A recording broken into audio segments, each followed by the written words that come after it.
जय श्री कृष्ण प्यारे भक्तगणों।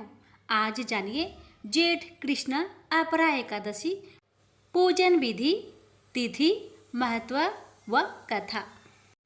जेठ माह के कृष्ण पक्ष में पड़ने वाली एकादशी को अपरा एकादशी के नाम से जाना जाता है। इस दिन विधि विधान से भगवान विष्णु की पूजा अर्चना की जाती है। भगवान विष्णु की कृपा से व्यक्ति की सभी मनोकामनाएं पूरी हो जाती है और जीवन सुखमय हो जाता है। एकादशी की डेट इस बार अपरा एकादशी 2 दिन पर रही है। 2 जून और 3 जून को अपरा एकादशी है। गृहस्थ लोग 2 जून को अपरा एकादशी का व्रत करेंगे और वैष्णव जन 3 जून को अपरा एकादशी का व्रत करेंगे। एकादशी मुहूर्त एकादशी तिथि प्रारंभ 2 जून 2024 को 5:04 AM बजे।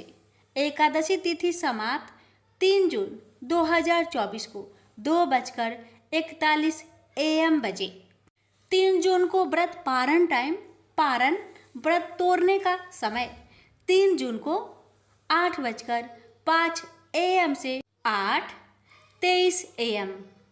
पारण तिथि के दिन हरि बासर समाप्त होने का समय 8:05 AM।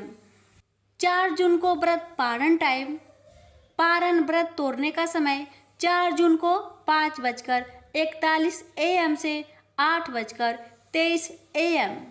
पारण के दिन द्वादशी सूर्योदय से पहले समाप्त हो जाएगी। अपरा एकादशी पूजन विधि: सुबह जल्दी उठकर स्नान आदि से निवृत्त हो जाए। घर के मंदिर में दीप प्रज्वलित करें। भगवान विष्णु का गंगा जल से अभिषेक करें। भगवान विष्णु को पुष्प और तुलसी दल अर्पित करें। अगर संभव हो तो इस दिन व्रत भी रखें। भगवान की आरती करें। भगवान को भोग लगाए। इस बात का विशेष ध्यान रखें कि भगवान को सिर्फ स्वास्तिक चीजों का भोग लगाया जाता है। भगवान विष्णु के भोग में तुलसी को जरूर शामिल करें। ऐसा माना जाता है कि बिना तुलसी के भगवान विष्णु भोग ग्रहण नहीं करते। इस पावन दिन भगवान विष्णु के साथ ही माता लक्ष्मी की पूजा भी करें। इस दिन भगवान का अधिक से अधिक ध्यान करें। अपरा एकादशी का महत्व: धार्मिक मान्यताओं के अनुसार अपरा एकादशी का व्रत रखने से आर्थिक समस्याओं से छुटकारा मिल जाता है। इस पावन दिन व्रत रखने से सभी तरह के पापों से मुक्ति मिल जाती है। धार्मिक कथाओं के अनुसार पांडवों ने भी अपरा एकादशी का व्रत किया था। इस व्रत को करने से व्यक्ति की सभी मनोकामनाएं पूरी हो जाती है। अपरा एकादशी व्रत कथा: युधिष्ठिर कहने लगे कि हे भगवान, ज्येष्ठ कृष्ण एकादशी का क्या नाम है तथा उसका महात्म्य क्या है, सो कृपा कर कहिए। भगवान श्री कृष्ण कहने लगे कि हे राजन, यह एकादशी अचला तथा अपरा 2 नामों से जानी जाती है। पुराणों के अनुसार ज्येष्ठ कृष्ण पक्ष की एकादशी अपरा एकादशी है, क्योंकि यह अपार धन देने वाली है। जो मनुष्य इस व्रत को करते हैं वे संसार में प्रसिद्ध हो जाते हैं। इस दिन भगवान त्रिविक्रम की पूजा की जाती है। अपरा एकादशी के व्रत के प्रभाव से ब्रह्म हत्या, भूत योनि, दूसरे की निंदा आदि के सब पाप दूर हो जाते हैं। इस व्रत के करने से पर स्त्री गमन, झूठी गवाही देना, झूठ बोलना, झूठे शास्त्र पढ़ना या बनाना, झूठा ज्योतिषी बनाना तथा झूठा वैद्य बनाना आदि सब पाप नष्ट हो जाते हैं। जो क्षत्रिय युद्ध से भाग जाए वे नरकगामी होते हैं, परंतु अपरा एकादशी का व्रत करने से वे भी स्वर्ग को प्राप्त होते हैं। जो शिष्य गुरु से शिक्षा ग्रहण करते हैं फिर उनकी निंदा करते हैं वे अवश्य नरक में पड़ते हैं, मगर अपरा एकादशी का व्रत करने से वे भी इस पाप से मुक्त हो जाते हैं। जो फल तीनों पुष्कर में कार्तिक पूर्णिमा को स्नान करने से या गंगा तट पर पितरों को पिंडदान करने से प्राप्त होता है, वही अपरा एकादशी का व्रत करने से प्राप्त होता है। मकर के सूर्य में प्रयागराज के स्नान से, शिवरात्रि का व्रत करने से, सिंह राशि के बृहस्पति में गोमती नदी के स्नान से, कुंभ में केदारनाथ के दर्शन या बद्रीनाथ के दर्शन, सूर्य ग्रहण में कुरुक्षेत्र के स्नान से, स्वर्ण दान करने से अथवा अर्ध प्रसूता गौदान से जो फल मिलता है वही फल अपरा एकादशी के व्रत से मिलता है। यह व्रत पाप रूपी वृक्ष को काटने के लिए कुल्हाड़ी है, पाप रूपी ईंधन को जलाने के लिए अग्नि है, पाप रूपी अंधकार को मिटाने के लिए सूर्य के समान है, मृगों को मारने के लिए सिंह के समान है। अतः मनुष्य को पापों से डरते हुए इस व्रत को अवश्य करना चाहिए। अपरा एकादशी का व्रत तथा भगवान का पूजन करने से मनुष्य सब पापों से छूटकर विष्णु लोक को जाता है। इसकी प्रचलित कथा के अनुसार प्राचीन काल में महिध्वज नामक एक धर्मात्मा राजा था। उसका छोटा भाई वज्रध्वज बड़ा ही क्रूर, अधर्मी तथा अन्यायी था। वह अपने बड़े भाई से द्वेष रखता था। उस पापी ने एक दिन रात्रि में अपने बड़े भाई की हत्या करके उसकी देह को एक जंगली पीपल के नीचे गाड़ दिया। इस अकाल मृत्यु से राजा प्रेत आत्मा के रूप में उसी पीपल पर रहने लगा और अनेक उत्पात करने लगा। एक दिन अचानक धौम्य नामक ऋषि उधर से गुजरे। उन्होंने प्रेत को देखा और तपोबल से उसके अतीत को जान लिया। अपने तपोबल से प्रेत उत्पात का कारण समझा। ऋषि ने प्रसन्न होकर उस प्रेत को पीपल के पेड़ से उतारा तथा परलोक विद्या का उपदेश दिया। दयालु ऋषि ने राजा की प्रेत योनि से मुक्ति के लिए स्वयं ही अपरा अचला एकादशी का व्रत किया और उसे अगति से छुड़ाने को उसका पुण्य प्रेत को अर्पित कर दिया। इस पुण्य के प्रभाव से राजा की प्रेत योनि से मुक्ति हो गई। वह ऋषि को धन्यवाद देता हुआ दिव्य देह धारण कर पुष्पक विमान में बैठकर स्वर्ग को चला गया। हे राजन, यह अपरा एकादशी की कथा मैंने लोकहित के लिए कही है। इसे पढ़ने अथवा सुनने से मनुष्य सब पापों से छूट जाता है। प्रेम से बोलिए विष्णु भगवान की जय। एक बुढ़िया माँ एक बार 11 माता का व्रत रखी। बड़ी ही भाव भक्ति से पूजा अर्चना की। उन्हें वृद्ध अवस्था में क्या बाधा थी, वो तो अपने पुत्र पौत्रों की सुख सुविधा के लिए व्रत रखने लगी। वे दिन भर तो जरा कठोर मन करके अपनी प्यास को रख रही। दिन में पूजा पाठ किया, कथा सुनी और पंडित जी को मिट्टी के पात्र में भरकर पानी और ऋतुफल दान दिया। दोनों भर भर कर बूरा वितरण किया। उन्हें गर्मी के कारण बहुत बेचैनी हो रही थी। इस कारण से बड़ी देर तक पानी में पड़ी रही और पानी की कुल्ला करती रही, मुंह धोती रही। तब कहीं थोड़ा बहुत धैर्य बंध पाया। धूप तो तेज पड़ रही थी, इस कारण बार बार मुंह सूख रहा था। बूढ़ी माँ बहुत बेचैन हो रही थी। एक बुढ़ापा और दूसरे ये भयंकर गर्मी। वृद्ध अवस्था की स्थिति तो कुछ दूसरे ही प्रकार की होती है। ऐसे तैसे रो धो के दिन कट पाया। अब पहाड़ सी रात सामने थी। उसका काटना बड़ा ही कठिन दिखाई दे रहा था। खटिया पर पड़े शांति नहीं मिल रही थी। वे बार बार करवट बदल रही थी। अनेक बार वो बाहर जाती और भीतर आती। उन्हें घर के अंदर शांति नहीं थी। वे पड़ी पड़ी एकादशी माता का स्मरण करती रही। वे कहती रही कि हे माता जी, आप मेरी लाज रखेगा, आप ही मुझे शक्ति दे दीजिएगा जिससे मैं भली भांति आपका व्रत कर सकूं और ये पहाड़ सी रात शांति पूर्वक व्यतीत हो सके। प्यास के कारण बूढ़ी माँ की बेचैनी तो बढ़ ही रही थी।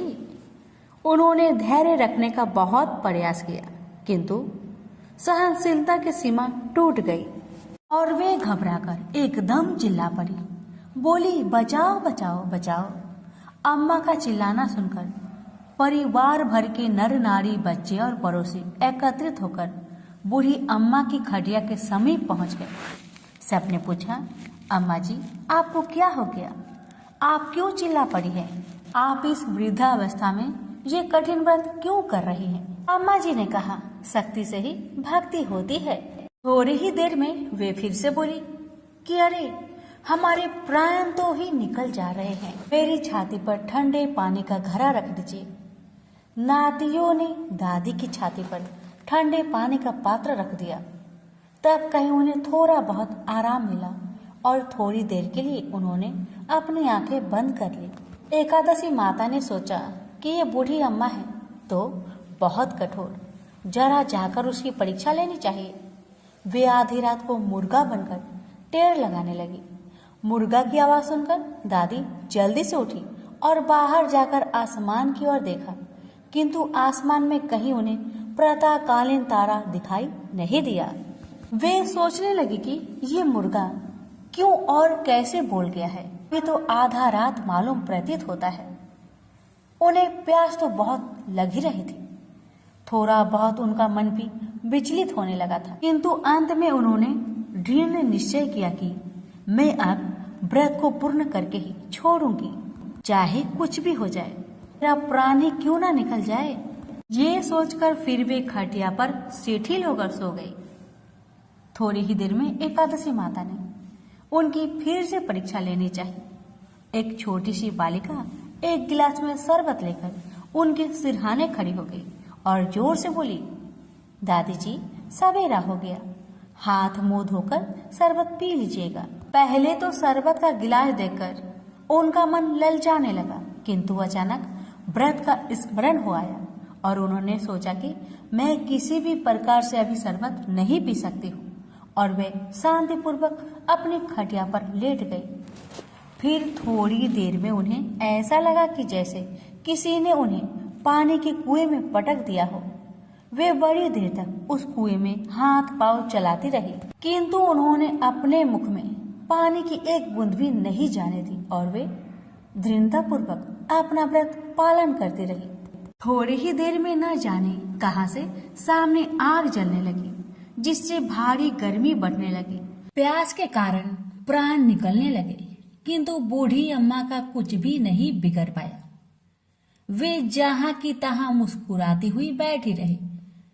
थोड़ी ही देर में बाहर प्रकाश दिखाई देने लगा। ऐसा लगा कि जैसे सवेरा हो आया। बूढ़ी अम्मा ने जब बाहर निकलकर देखा तो समझ गई कि अभी सवेरा होने में 3-4 घंटे की देरी है। यह जानकर वे शांतिपूर्वक इधर उधर घूमने फिरने लगी। एकादशी माता ये बात अच्छी तरह से समझ गई कि ये बूढ़ी अम्मा किसी भी प्रकार से अपने व्रत से नहीं टल सकती।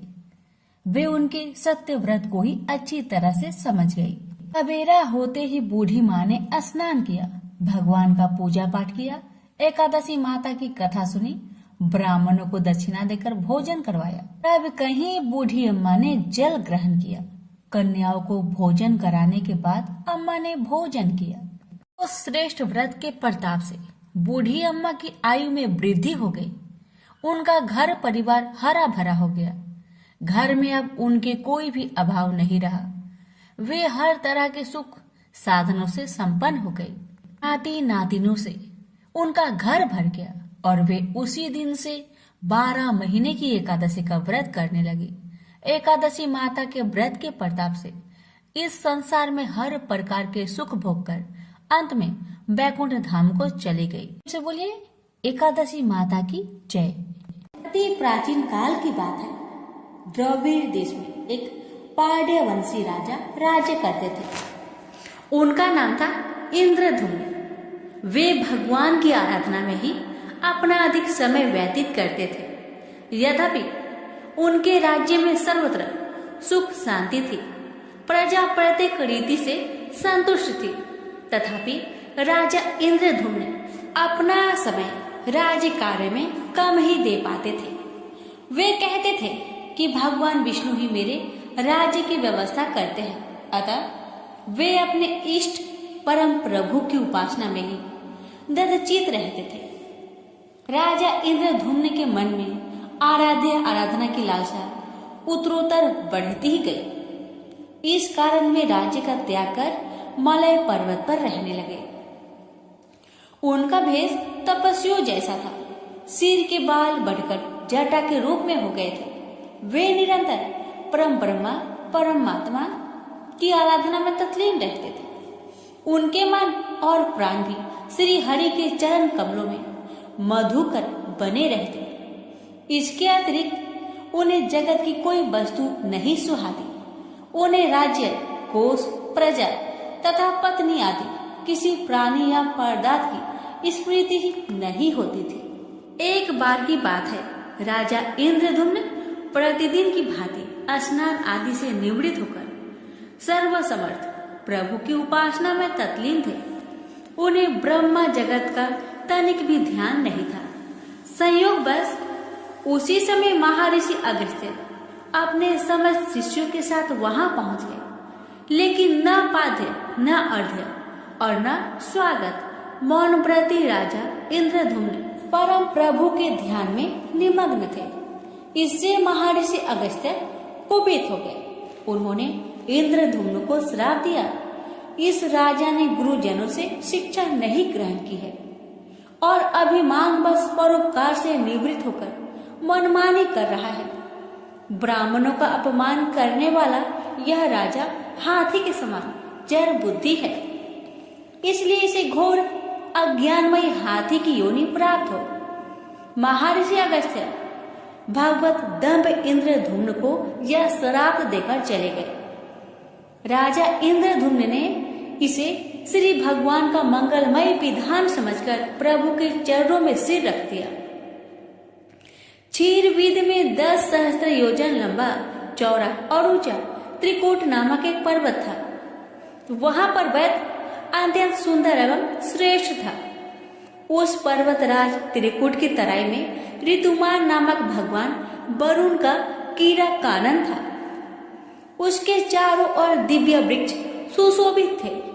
वे वृक्ष सदा पुष्पों और फूलों से लदे रहते थे। उसी कीड़ा कानन ऋतुमान के समीप पर्वत श्रेष्ठ त्रिकूट के गहन वन में हथिनियों के साथ एक अत्यंत शक्तिशाली और अमित पराक्रमी गजेंद्र रहता था। एक बार की बात है, गजेंद्र अपने साथियों सहित तृष्णाधिक्य से व्याकुल हो गया। वह कमल की गंध से सुगंधित वायु को सुनकर चिताक्षर विशाल सरोवर के तट पर जा पहुंचा। गजेंद्र ने उस सरोवर के निर्मल, शीतल और मीठे जल में प्रवेश किया।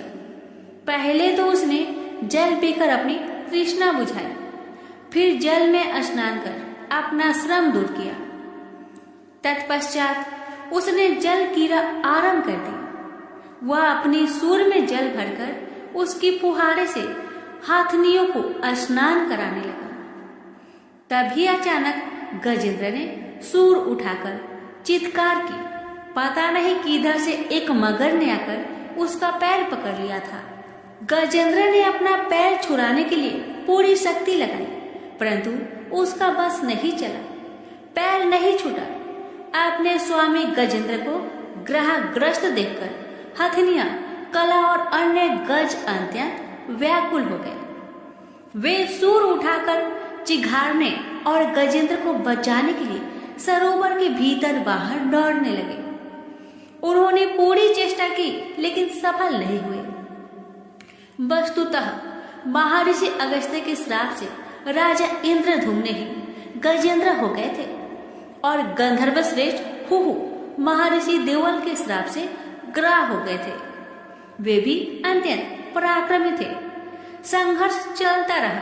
गजेंद्र स्वयं को बाहर खींचता और ग्राह गजेंद्र को भीतर खींच ले जाता। सरोवर का निर्मल जल गंदला हो गया था।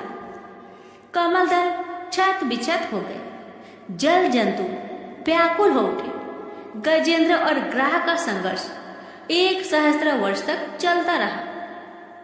दोनों जीवित रहे। यह दृश्य देखकर देवगण चकित हो गए। अंततः गजेंद्र का शरीर शिथिल हो गया। उसके शरीर में शक्ति और मन में उत्साह नहीं रहा। परंतु जलचर होने के कारण ग्राहक की शक्ति में कोई कमी नहीं आई, उसकी शक्ति बढ़ गई। वह नवीन उत्साह से अधिक शक्ति लगाकर गजेंद्र को खींचने लगा। असमर्थ गजेंद्र के प्राण संकट में पड़ गए। उसकी शक्ति और पराक्रम का अहंकार चूर चूर हो गया। वह पूर्णतया निराश हो गया, किंतु पूर्व जन्म के निरंतर भागवत आराधना के फलस्वरूप उसे भागवत स्मृति हो आई। उसने निश्चय किया कि मैं कराल काल के भय से चराचर प्राणियों के शरण सर्वसमर्थ प्रभु की शरण ग्रहण करता हूँ। इस निश्चय के साथ गजेंद्र मन को एकाग्र कर पूर्व जन्म में सीखे श्रेष्ठ स्रोत द्वारा परम प्रभु की स्तुति करने लगा। गजेंद्र की स्तुति सुनकर सर्वात्मा सर्वदेव रूप भगवान विष्णु प्रकट हो गए। गजेंद्र को पीड़ित देखकर भगवान विष्णु गरुड़ पर आरूढ़ होकर अत्यंत शीघ्रता से उक्त सरोवर के तट पर पहुंचे। जब जीवन से निराशा तथा पीड़ा से छटपटाते गजेंद्र ने हाथ में चक्र लिए गरुड़ारूढ़ भगवान विष्णु को तीव्रता से अपनी ओर आते देखा। उसने कमल का एक सुंदर पुष्प अपनी सूर में लेकर ऊपर उठाया और बड़े कष्ट से उसने कहा, नारायण जगत गुरु भगवान, आपको नमस्कार है। गजेंद्र को अत्यंत पीड़ित देखकर भगवान विष्णु गरुड़ की पीठ से कूद पड़े और गजेंद्र के साथ ग्राह को भी सरोवर से बाहर खींच लाए और तुरंत अपने तीक्ष्ण चक्र से ग्राह का मुख फाड़कर गजेंद्र को मुक्त कर दिया। ब्रह्मा आदि देवगण श्री हरि की प्रशंसा करते हुए उनके ऊपर स्वर्ग सुमनों की वृष्टि करने लगे। सिद्ध और ऋषि महर्षि परम ब्रह्मा भगवान विष्णु का गुणगान करने लगे। ग्रह दिव्य शरीरधारी हो गया। उसने विष्णु के चरणों में सिर रखकर प्रणाम किया और भगवान विष्णु के गुणों की प्रशंसा करने लगा। भगवान विष्णु के मंगलमय वरद हस्त के स्पर्श से पाप मुक्त होकर अभिशप्त हुहु गंधर्व ने प्रभु की परिक्रमा की और उनके त्रिलोक्य बंदित चरण कमलों में प्रणाम कर अपने लोक को चला गया। भगवान विष्णु ने गजेंद्र का उद्धार कर उसे अपना पार्षद बना लिया। गंधर्व सिद्ध और देवगण उनकी लीला का गान करने लगे। गजेंद्र की स्तुति से प्रसन्न होकर भगवान विष्णु ने सबके समक्ष कहा, प्यारे गजेंद्र, जो लोग ब्रह्म मुहूर्त में उठकर तुम्हारी की हुई स्तुति से मेरा स्तवन करेंगे, उन्हें मैं मृत्यु के समय निर्मल बुद्धि का दान करूंगा। यह कहकर भगवान विष्णु ने पार्षद रूप में गजेंद्र को साथ लिया और गरुड़ारूढ़ होकर अपने दिव्य धाम को चले गए। तो प्रेम से बोलिए लक्ष्मी नारायण की जय। एक समय रघुदास नाम के भगवान रामचंद्र के एक महान भक्त थे।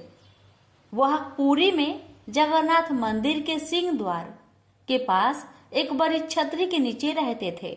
एक बार जब वह भगवान जगन्नाथ के दर्शन करने गए तो उन्होंने जगन्नाथ की वेदी पर राम, लक्ष्मण और सीता को देखा।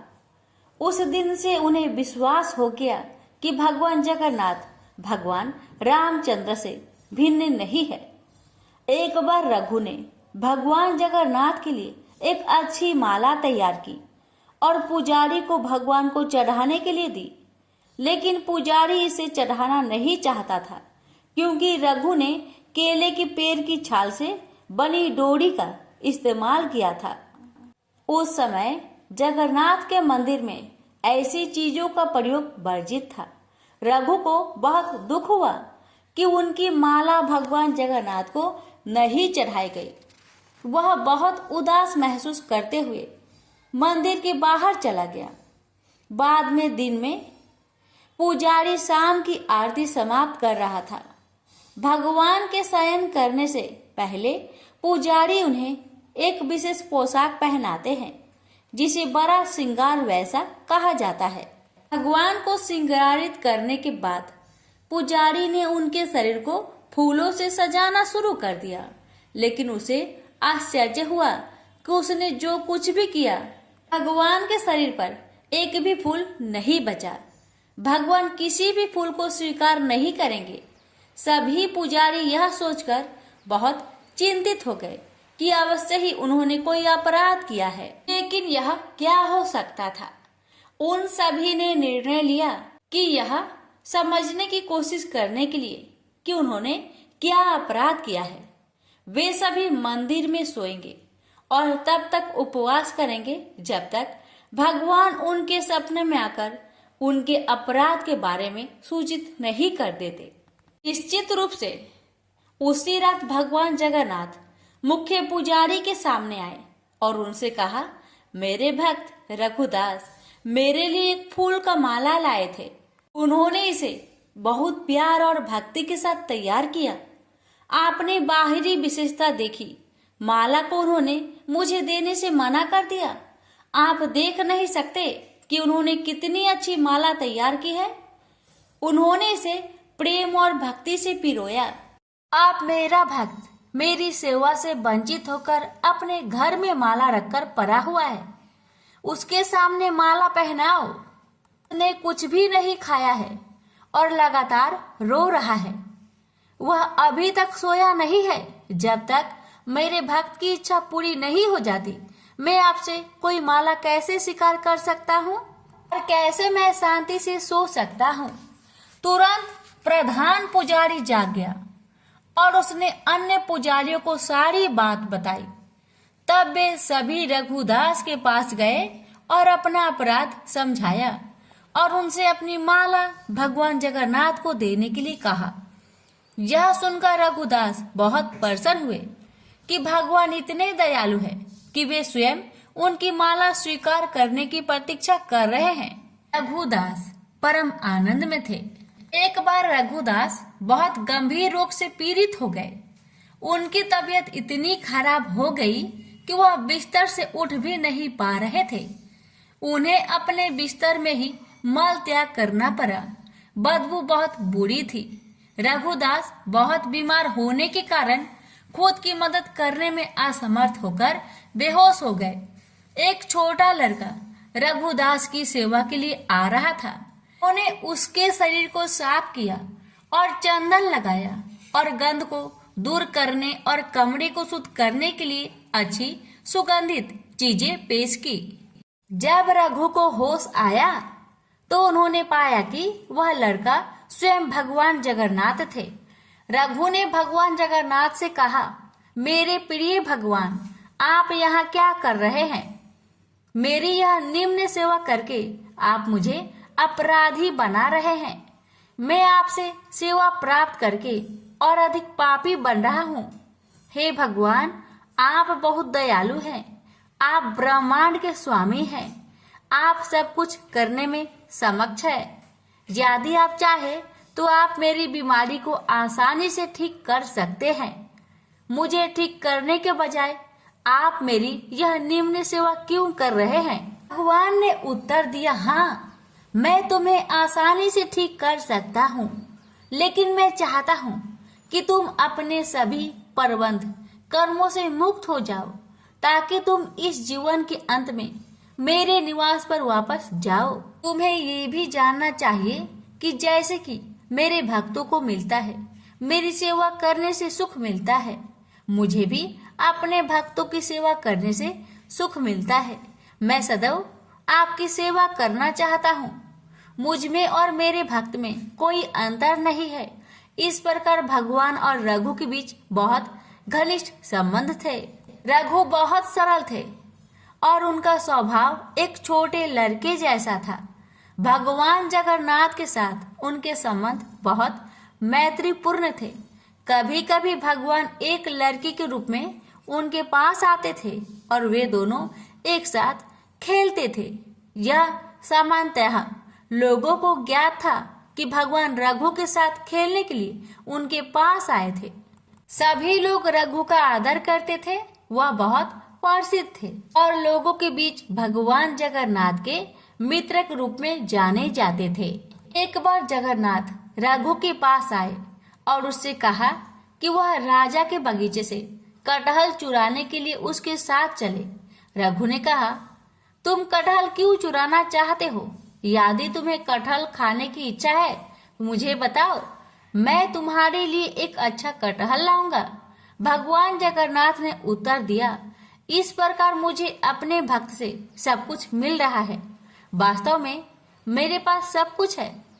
माता यशोदा मुझे इतना मक्खन खिलाती थी और मुझे आनंद देती थी, लेकिन फिर भी मैं इस उद्देश्य के लिए दूसरे के घर जाता हूँ, माखन चुराने का। चुराई हुई चीजें खाने में एक विशेष आनंद होता है। आज मैं चाहता हूँ कि आप चोरी का वह आनंद महसूस करें। कृपया मेरे साथ आए। असहाय होकर रघु भगवान के प्रस्ताव पर सहमत हो गया और उनके साथ चला गया। वे दोनों राजा के बगीचे में दाखिल हुए। जगन्नाथ ने रघु से कहा, तुम पेड़ पर चढ़ जाओ, मैं जमीन पर खड़ा रहूंगा।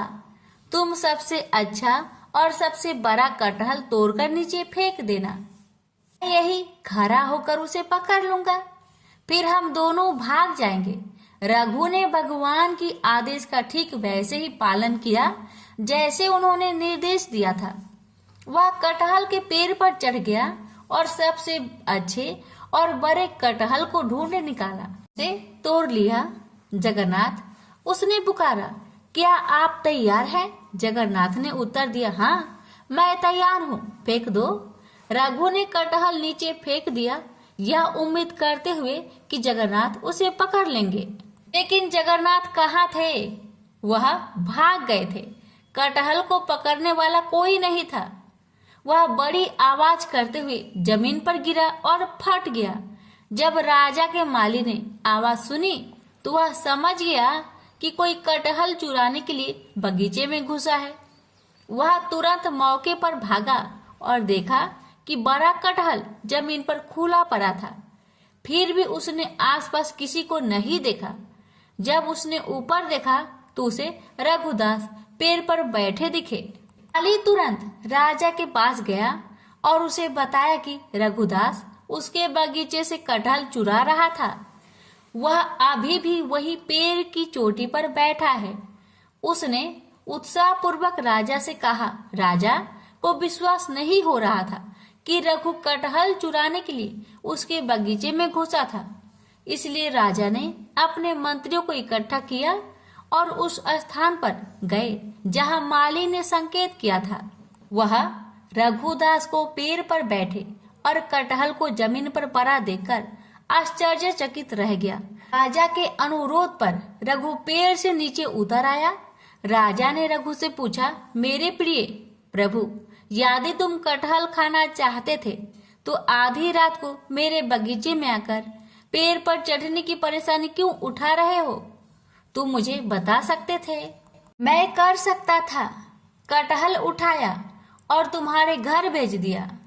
रघु ने राजा को पूरी कहानी बताई कि कैसे भगवान जगन्नाथ ने उसे धोखा दिया था।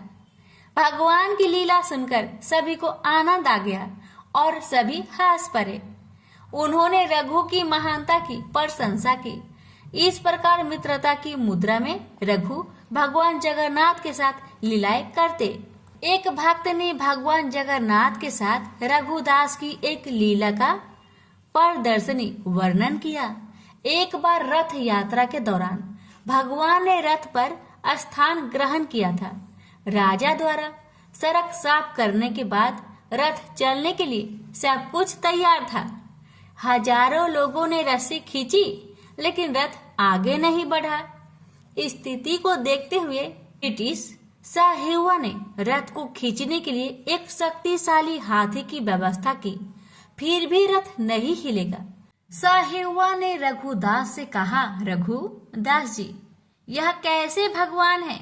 मैंने हाथियों को लगा रखा है, फिर भी यह रथ नहीं चलेगा। यह सुनकर रघु रथ पर चढ़ गए और भगवान जगन्नाथ के निकट गए। उसने प्रभु के कान में कहा, तुरंत रथ चलने लगा। यह देखकर साहिवा आश्चर्यचकित रह गए। उन्होंने रघुदास से कहा, आप पूर्ण हैं और आपके भगवान भी पूर्ण हैं। रघुदास जहाँ भी रहते थे प्रसाद से भरा बर्तन किसी के भी लेने के लिए बाहर छोड़ देते थे। वह उसी बर्तन से प्रसाद लेता था जिसे पशु पंछी लेते थे। यह उनका अद्भुत स्वभाव था। वह भगवान जगन्नाथ को बहुत प्रिय थे। जयराम सिंघारी वर्तमान समय में उपासकों के समाज में सबसे विद्वान व्यक्तित्वों में से एक माने जाते थे। उनके पास कोई शैक्षणिक डिग्री या डिप्लोमा नहीं था, लेकिन उन्हें भारत के प्राचीन महाकाव्यों का गहन ज्ञान था। भारत के विभिन्न हिस्सों से आने वाले कई लोग उन्हें अपने आध्यात्मिक मार्गदर्शक के रूप में मानते थे। उन्होंने केवल महाप्रसाद खाया जो भगवान जगन्नाथ को चढ़ाए जाने वाला चावल का भोग है। एक दिन किसी कारणवश उसके बेटे उसे मंदिर से नहीं लाए। हालांकि उसने पूरे दिन कुछ भी नहीं खाया था, फिर भी उसने कभी अपनी भूख प्रकट नहीं की। केवल उसकी पत्नी को पता था। जब वह उदास लग रही थी, सिंघारी ने उसे सत्वना दी। वह देगा, वह भेजेगा, लेकिन आधी रात को कौन देगा? सब सो गए, उसकी पत्नी भी। कुछ देर बाद दरवाजे पर हल्की सी दस्तक हुई। दरवाजा खुलने पर बूढ़े व्यक्ति को एक केले का पत्ता मिला जिसमें 7 प्रकार के मंदिर के केक थे। कोई नहीं था। अगली सुबह जब उसने यह घटना बताई तो किसी ने उस पर विश्वास नहीं किया। पूरे दिन भगवान जगन्नाथ का यह चमत्कार लोगों के मन में छाया रहा। अगली रात सिंघारी को सपने में आवाज आई, क्या तुमने वह सब कुछ खा लिया जो दिया गया था? प्रेम से बोलिए जगन्नाथ भगवान की जय। एक समय की बात है। एक भाई बहन रहते थे। बहन का नियम था कि वह अपने भाई का चेहरा देखे ही खाना खाती थी। हर रोज सुबह उठती थी और जल्दी जल्दी घर का सारा काम काज करके अपने भाई का मुख देखने के लिए उसके घर से निकल जाती। एक दिन रास्ते में एक पीपल पेड़ के नीचे गणेश जी की मूर्ति रखी हुई थी। उसने भगवान के सामने हाथ जोड़कर कहा कि मेरे जैसा अमर सुहाग और मेरे जैसा अमर पिहर सबको दीजिए। यह कहकर वह आगे बढ़ जाया करती थी। हर दिन का उसका यही नियम था। जंगल के झाड़ियों के कांटे उसके पैरों में चुभा करते थे। एक दिन बहन भाई के घर पहुंची और भाई का मुख देखकर बैठ गई तो भाभी ने पूछा, पैरों में क्या हो गया है ननद जी? यह सुनकर उसने भाभी को जवाब दिया कि रास्ते में जंगल की झाड़ियों से गिरे हुए कांटे मेरे पाँव में चुभ जाते हैं।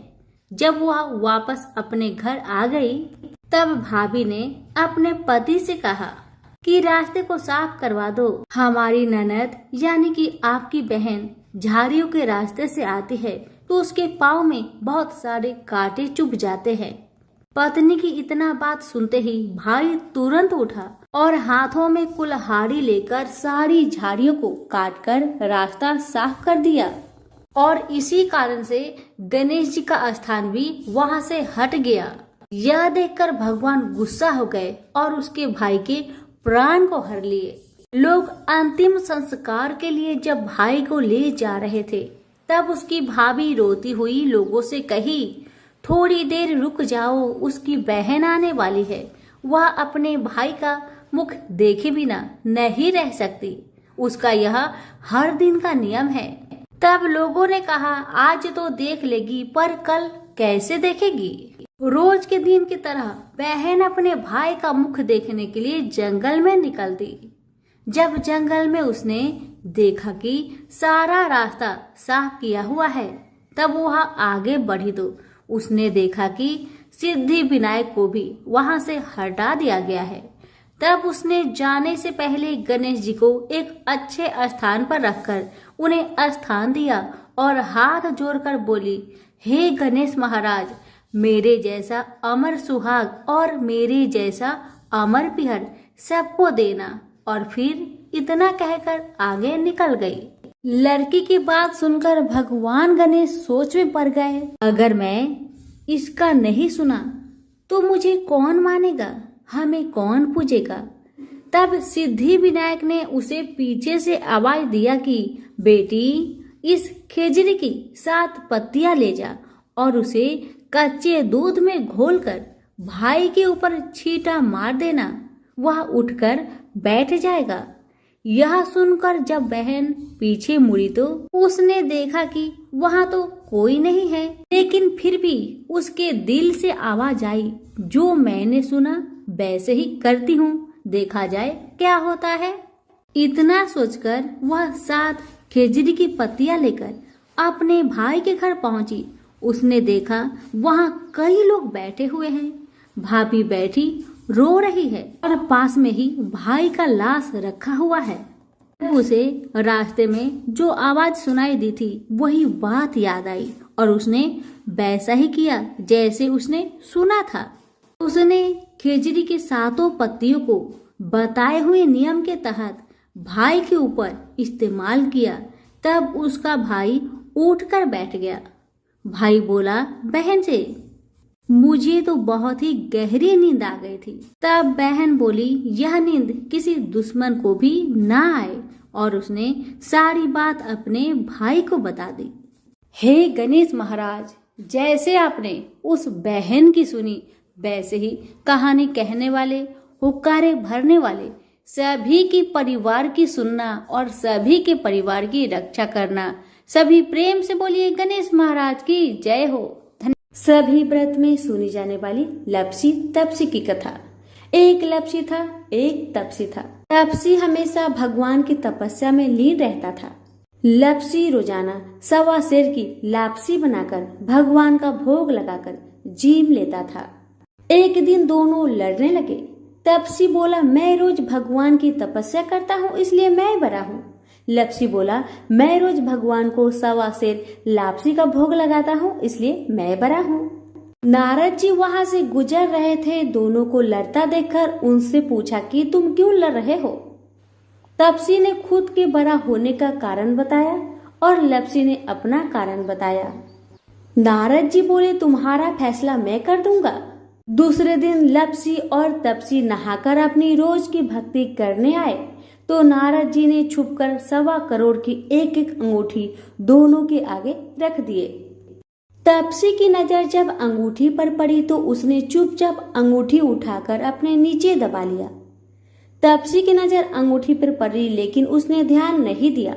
भगवान को भोग लगाकर लपसी खाने लगा। नारद जी सामने आए तो दोनों से पूछा कि कौन बड़ा है, तो नारद जी ने तपसी से खड़ा होने को कहा। वो खड़ा हुआ तो उसके नीचे दबी अंगूठी दिखाई पड़ी।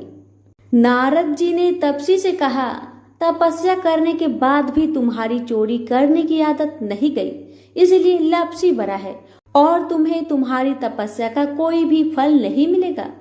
तपसी शर्मिंदा होकर माफी मांगने लगा। उसने नारद जी से पूछा, मुझे मेरी तपस्या का फल कैसे मिलेगा। नारद जी ने कहा, यदि कोई गाय और कुत्ते की रोटी नहीं बनाएगा तो फल तुझे मिलेगा। यदि कोई ब्राह्मण को भोजन करवाकर दक्षिणा नहीं देगा तो वह फल तुझे मिलेगा। यदि कोई साड़ी के साथ ब्लाउज नहीं देगा तो फल तुझे मिलेगा। यदि कोई दिए से दिया जलाएगा तो फल तुझे मिलेगा। यदि कोई सारी कहानी सुने लेकिन तुम्हारी कहानी नहीं सुने तो फल तुझे मिलेगा। उसी दिन से हर व्रत कथा कहानी के साथ लपसी तपसी की कहानी भी सुनी और कही जाती है। प्रेम से बोलिए लक्ष्मी नारायण की जय।